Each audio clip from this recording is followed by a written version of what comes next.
ഒട്ടും പറഞ്ഞില്ല എന്ന് CPM-കാർ ആരോപിക്കുന്നു എന്നാണ് പറഞ്ഞത് കേട്ട. CPM-കാർ ആരോപിക്കുന്നു, അവർക്കതേ കൊടുക്കേണ്ടതുള്ളൂ. ഇത് സുധീഷിനെ കൊന്നത് RSS-ഉം BJP-യും എന്ന് പോലും പറഞ്ഞു 33 കഷണമായി. ചന്ദ്രശേഖരനെ കൊല ചെയ്തതിനേക്കാളൊക്കെ അത് നിഷ്ഠൂരമായി സ്വന്തം അച്ഛന്റെയും അമ്മയുടെയും കൺമുന്നിലിട്ട് 33 കഷണമായി ഓരോ കഷണം കൂട്ടിപ്പെറുക്കിയാണ് ആശുപത്രിയിലേക്ക് എത്തിച്ചത്.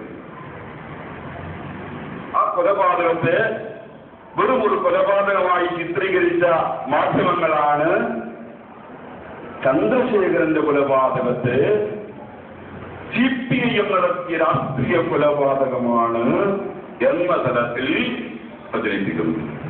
ചന്ദ്രശേഖരൻ മാത്രമല്ല, അതിനേക്കാൾ പൈശാചികമായി ഈ കേരളത്തിനകത്ത് കൊല ചെയ്യപ്പെട്ടിട്ടുള്ള 100 കണക്കിന് CPIM പ്രവർത്തകരുണ്ട്.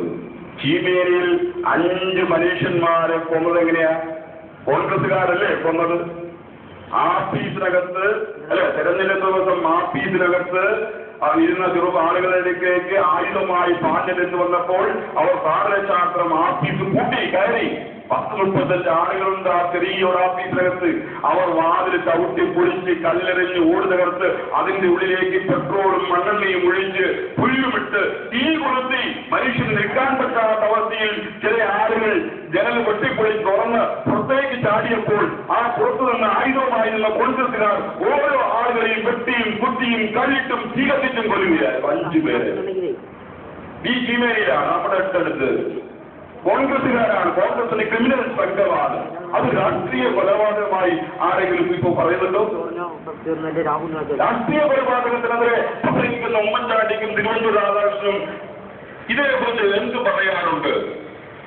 ഭാസ്കര കുമ്പള എന്ന ചെറുപ്പക്കാരൻ അല്ലെ, ഈ കാസർഗോഡ് ജില്ലയിൽ പരീക്ഷ എഴുതാൻ പോകുമ്പോഴാണ്, മംഗലാപുരത്തേക്ക് പോകുമ്പോഴാണ് ബസ്സിനകത്തിട്ട് വെട്ടി നുറുക്കി പോകുന്നത്. അത് രാഷ്ട്രീയ കൊലപാതകമായി ഏതെങ്കിലും പത്രക്കാരനോ മനോരമ ചാനലുകാരനോ ഇതൊരു ആഘോഷമായി നടത്തിയോ? അതെല്ലാം ചെയ്തത് കോൺഗ്രസും BJP-യും RSS-ഉമാണ് എന്നതുകൊണ്ട് അതെല്ലാം വെറും സംഘടനകളായി വെറും കൊലപാതകങ്ങളായി മാറുകയും. ഒരു ഇടതുപക്ഷ വിരുദ്ധൻ മരിച്ചപ്പോൾ CPIM എന്ന് പുറത്താക്കപ്പെട്ട അയാൾ ഇടതുപക്ഷ വിരുദ്ധനാണ്. പറയുന്നത് ഇടതുപക്ഷ ഏകോപന സമിതി, പാർട്ടികൾക്ക് മാർക്സിസ്റ്റ് ഒക്കെ ഉണ്ട് എങ്കിലും ഒരു ഇടതുപക്ഷ വിരുദ്ധനാണ് കൊല്ലപ്പെട്ടപ്പോൾ ആ കൊലപാതകം CPIM-ന്റെ മേലെ ഏൽപ്പിക്കുക പറയാം, ഒരു വാർത്തയിൽ പറയാം കൊന്നത് CPM-കാരാണ്. നമുക്ക് തർക്കമില്ല, കാരണം എന്താ, അത് സ്വാഭാവികമായും പറയും.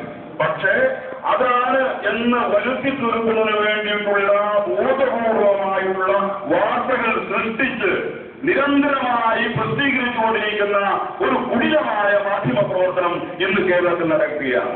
ഇത് മാധ്യമ പ്രവർത്തനം നേരത്തെ ഉണ്ടായിരുന്ന അവരുടെ നിഷ്പക്ഷ നാട്യം, ചെറുതായിട്ടുള്ള നിഷ്പക്ഷ നാട്യം പോലും മാറ്റിവെച്ച് ഞങ്ങൾ നിഷ്പക്ഷരല്ല, ഞങ്ങൾ പക്ഷപാതികളാണ്, ഞങ്ങൾ ഇടതുപക്ഷത്തിനെതിരാണ്, CPIM-നെതിരാണ് എന്നുള്ള പരസ്യ പ്രഖ്യാപനം നടത്തുന്ന മാധ്യമങ്ങളെ തിരിച്ചറിയാൻ നമുക്ക് വൈകിക്കൂടാ.